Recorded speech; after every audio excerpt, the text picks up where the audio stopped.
Vicki. You're right. There is something supposed to be between those two songs, and it's the prayer. It's supposed to be between the two songs. But it's a great idea. And as ministers, we always need ideas. And that's what our whole service is about today, is a divine idea. My talk title is A Divine Light Bulb. So I find that as a minister, I am open to new ideas, and there's a story about a minister being open to new ideas, and it was actually an elderly priest who thought that he needed some new ideas to kind of revitalize his congregation. And so he hired a young assistant priest to help him. And one day, the elderly priest, after the younger priest had been there for a while, called him into his office and said, son, I want to talk with you about some of the new ideas that you've implemented around here. First I want you to know that it was a great idea to replace the front hard wooden pews with some of those nice theater seats. He said, you're plush, and it worked because now the front of the auditorium of the building faster than the back. And the young priest nodded with appreciation for the recognition of his efforts, and he felt a little bit of pride. And the old priest continued. He said, and you told me that more upbeat music would bring in younger people back to the church, so I supported you when you brought in that rock and roll gospel choir, and the house was packed to the balcony. And again, feeling pretty filled with himself, the young priest said, thank you, Father. I'm pleased that you're open to my new ideas that you're bringing. He said, well, to a point, I am, said the elder priest. I'm afraid you've gone way too far with the drive-in confessional. And the young priest protested, Father, my confessions have nearly doubled since I began that. I know, son, replied the old man, but that flashing neon sign that says toot and tell or go to hell. The truth is, we're all constantly accessing new ideas. All getting new ideas. And these new ideas come to us, what our philosophy calls the one mind. The one mind. When we open ourselves up to receive new ideas, we're acknowledging that we are in the process of evolving. We're in the process of growing and changing and bettering our lives, and we're ready for more information to come in about how we might move forward. Ernest Holmes stresses that the divine's always trying to work through us so that we might experience our greater yet to be, and it uses ideas to do so. There's a slide with a quote. It says, God moves upon God. This is the starting point of creation. Every time one conceives an idea, it is God expressing itself. Think about that for a second. In class, when I'm talking to students about making life situations better, I emphasize that our desired good is probably not going to be delivered in a nice Amazon box onto our front step. That's probably not how it's going to come. It's going to come to us through an idea. And one of our parts in the co-creative process is to take the ideas that we receive and do something with them. Barley pointed out in her reading, which I loved, by the way, that these divine ideas are not all about like new inventions and things to create.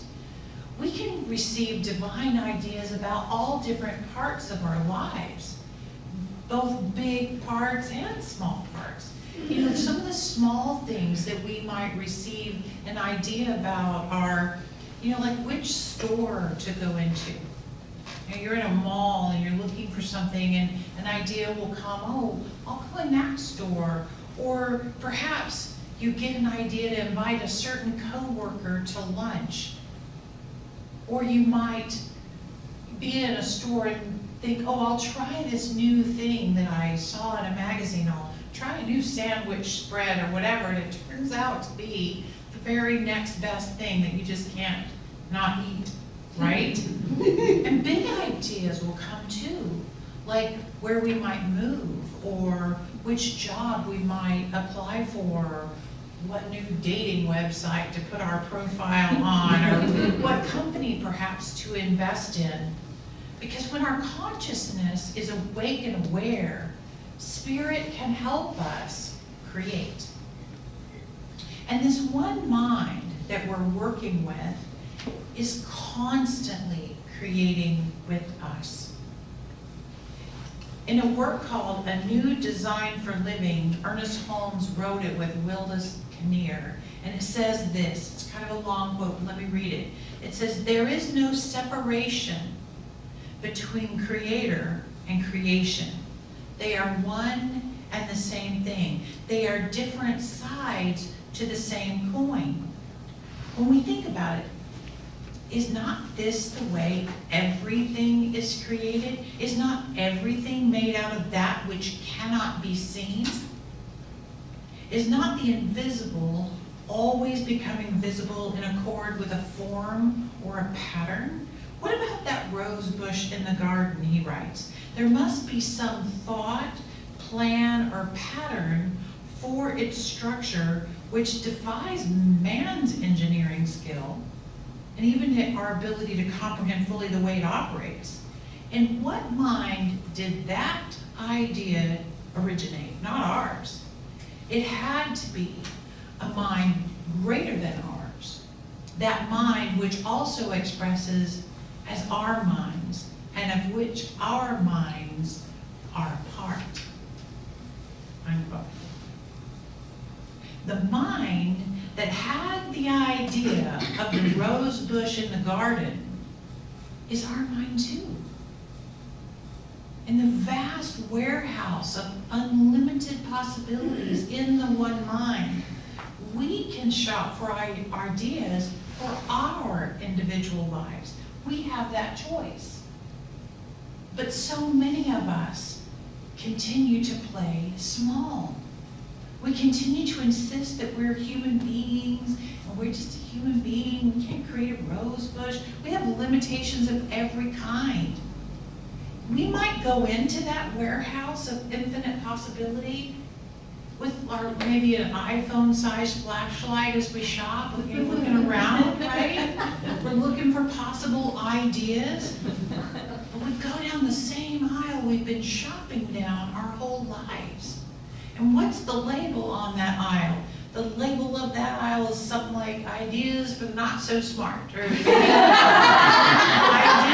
for the not good enough, or the fearful perhaps, you know. Let me just stick with this aisle that I've been shopping down.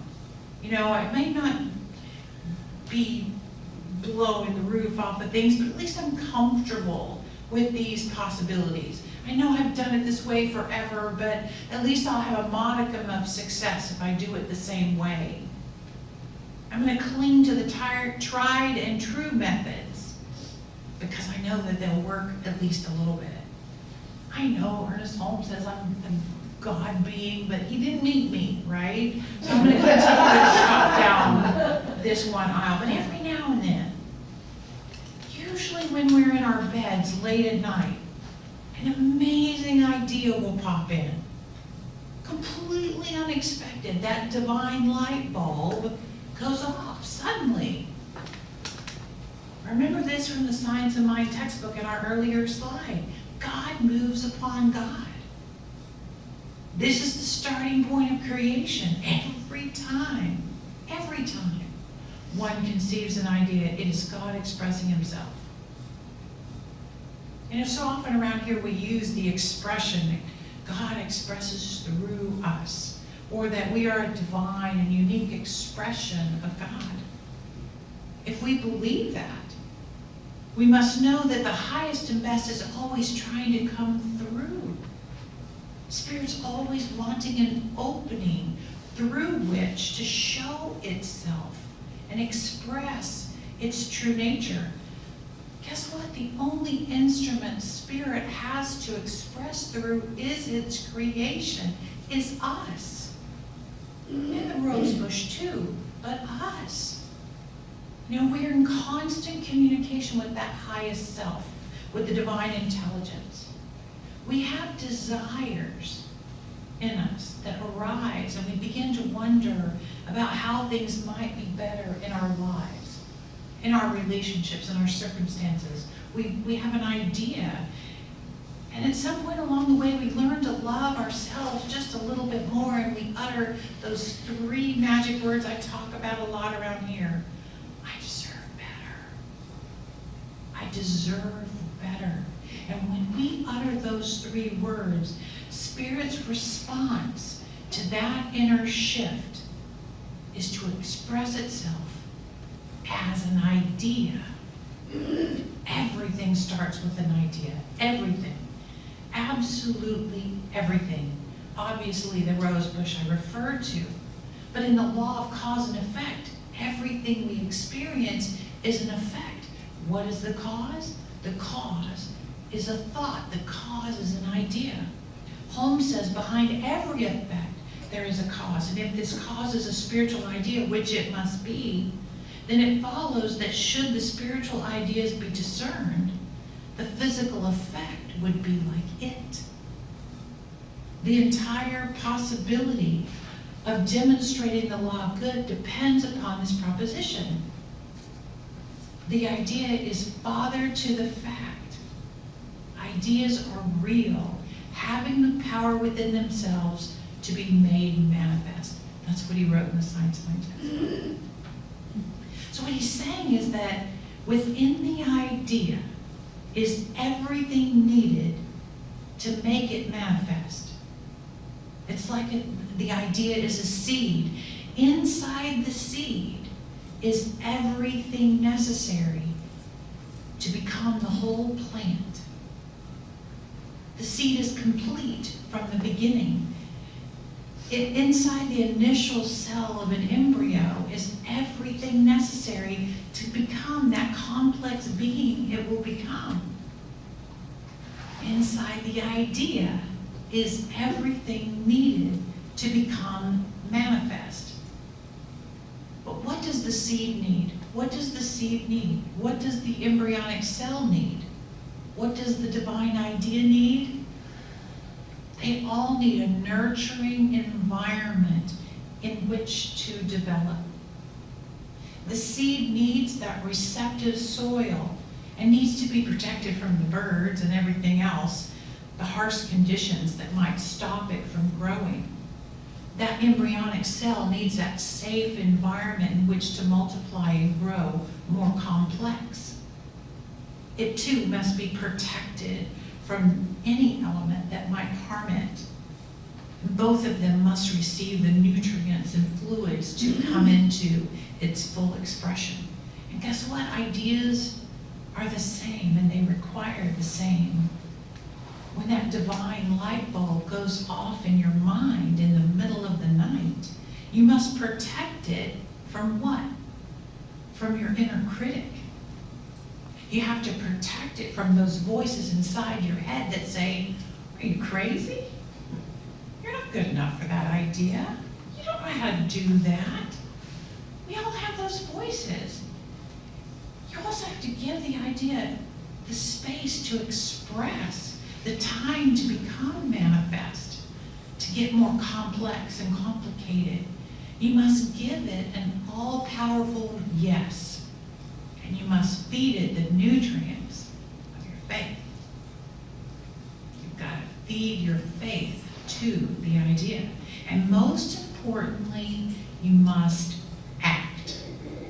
And there are many people who say you've got to act quickly. So I want to tell a couple of stories. Many of you have read the book Big Magic by Elizabeth Gilbert. She's the author that wrote the book.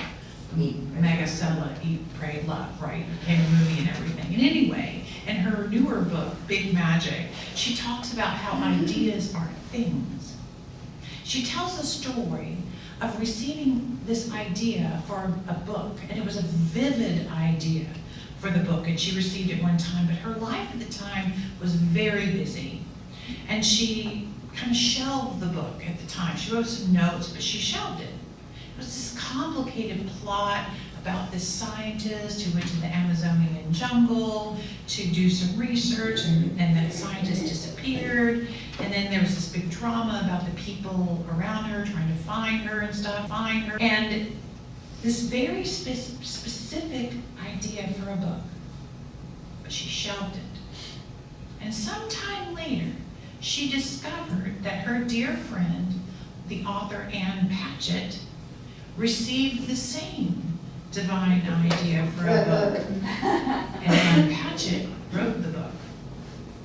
The plot was nearly identical to the idea that Elizabeth Gilbert received.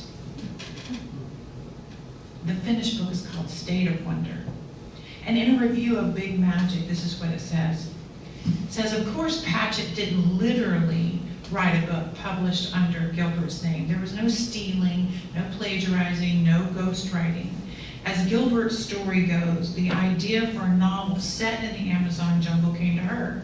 It occupied her, it inflamed her, it energized her, and then it didn't. She set aside her inspiration, and so it left her. It migrated to the mind of her friend and fellow writer, Patchett, where it grew into that author's best-selling novel set in the Amazon jungle, State of Wonder. If we don't engage with our creative ideas, Gilbert learned, they'll go looking for other willing collaborators. You shake your heads because I bet you've had ideas that you haven't acted upon, and you watch someone else act upon your idea. And I learned more about divine ideas and how to personally respond to them several years ago. So one day in 2005, I was living in Dallas, Texas, and I was not one bit happy with my life in Dallas, Texas. I lived there about 6 months or so. And I'd moved there because my company had this policy, I was going to say a word before that, but I'll just say policy, that employees had to live in the region to which they were assigned. And even though I was traveling around the country every week, I was technically assigned to the central region, and I had to live in that region, and for many reasons, Dallas seemed like the best city in the region to live, but I really was not thrilled being there. So I had the divine idea that I wanted to go home. I wanted to go back to Atlanta. And knowing that I couldn't move there within the structure of this company policy, I started to look for work outside of this company I'd been with for about 15 years at the time. Began to look for other opportunities in Atlanta. But in September of that year, a few months after I got the idea, I knew that I had procrastinated kind of long enough, so I made my daughter an important doctor's appointment. She has a cardiac issue, and she needed to see a cardiologist, but I wasn't happy there, and I didn't want to find a new doctor, but anyway, I had to. So after more than 6 months of living there, I felt like, okay, you have to go to the cardiologist. So I went to this appointment, this new appointment, and the doctor ran all these tests. And she said, Kelsey needed open heart surgery immediately, and that was her word. She needs surgery immediately. Matter of fact, she thought about sending us to the hospital straight from that appointment. So she kind of scared us. No mother wants to get that kind of news. But I had the next divine idea. She needed to have that surgery with her original doctors back in Atlanta. That was my next thought. And I heard myself saying to the doctor, we will be going back to Atlanta to have this surgery. Like, I'm not going to be pushed by your fear. We're going back home. And I acted upon this immediately. I actually went to the parking lot and called my boss from that appointment. And I said, I am asking to move back to Atlanta, but if you won't allow that, I will need to spend a great deal of time in Atlanta over the next few months because my daughter's having open heart surgery and she won't be approved to travel after that for a while, so I'll be staying in Atlanta. So no, I didn't ask, I said this is what I'm doing. So to make a long story short, even though he said no to my move to Atlanta, the HR department got involved and overruled his decision and said no, they would not enforce the rule that I had to live in the region. I was allowed to go back home. So I didn't hesitate, man, I didn't hesitate. I put my house on the market the next day before they could change their minds. Like, I'm getting out of here. And less than 3 months later, we had relocated back to Atlanta. And the funny part of that story is that once Kelsey's original doctors got a hold of her and started doing their tests, they determined she didn't need emergency surgery. The valve that needed replacing lasted another 6 years. So contained in the idea of moving home to Atlanta was everything necessary to make it manifest. Even though it scared the daylights out of me at the time, that was the way that idea was going to get manifest, right? But that idea landed in a willing heart, a real willing heart. I was very happy to move. And I nurtured the idea. I protected the idea from my doubts that the company would allow me to do that. I protected it from my fear that I would have to change careers to make it happen. I protected it from my unwillingness to pack all those boxes again. You know, the nerves about selling and buying a house and all that. The big change again. I protected it from all of that. So if we all have the ability to have divine ideas, in fact, actually it's our birthright to access that one mind warehouse of ideas. How do we purposefully lean into this? How do we prepare ourselves to receive these divine light bulb ideas? Probably the most important step is to be open and receptive to divine ideas to come. I invite you to cultivate your relationship with the universe through spiritual practice.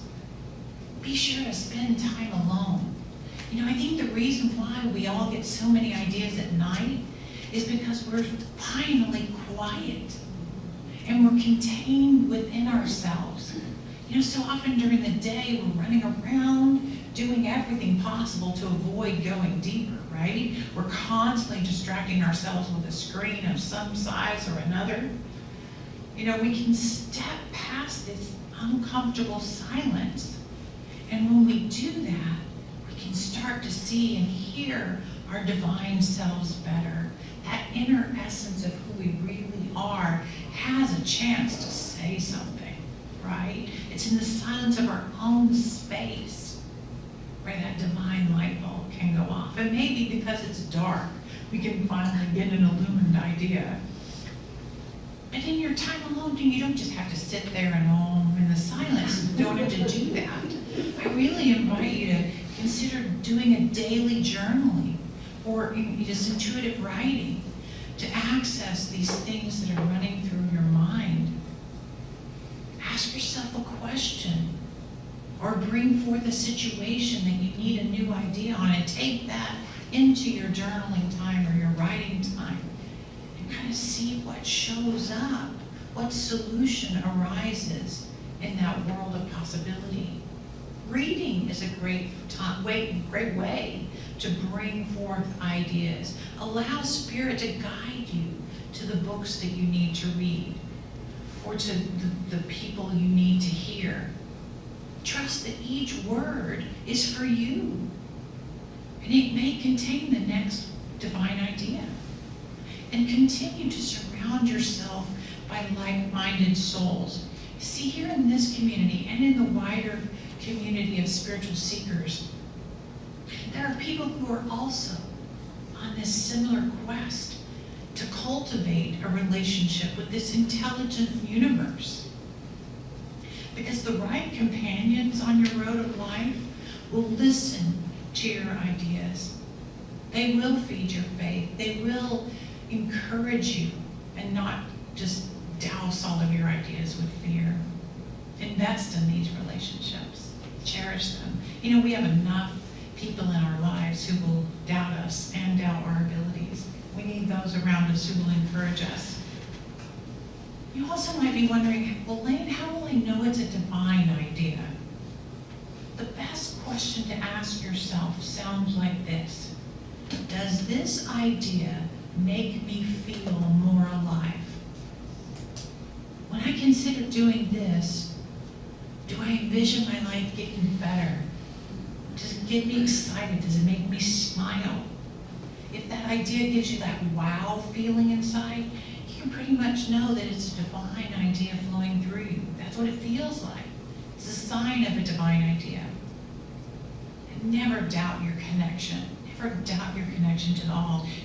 No matter who you are, what your current life circumstances are, no matter your age or your perceived limitations, there's always an opportunity for you.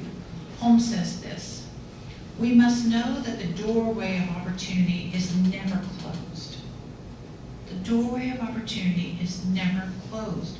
Man is always receptive to the divine ideas, and women are too, by the way. He just writes weird. It's never too late to manifest an opportunity. It's never withheld from man for a single moment. There is no sense of limited or restricted opportunity. In closing, Albert Einstein said, ideas come from God. That's what Albert Einstein said. He ought to know. He actually had quite a few of them, right? So today I choose to know that new and wonderful ideas are mine, and they are yours. Will you pray with me? Here is what I know.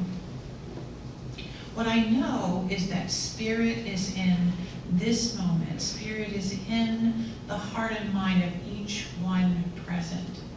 And it shows up as divine solution.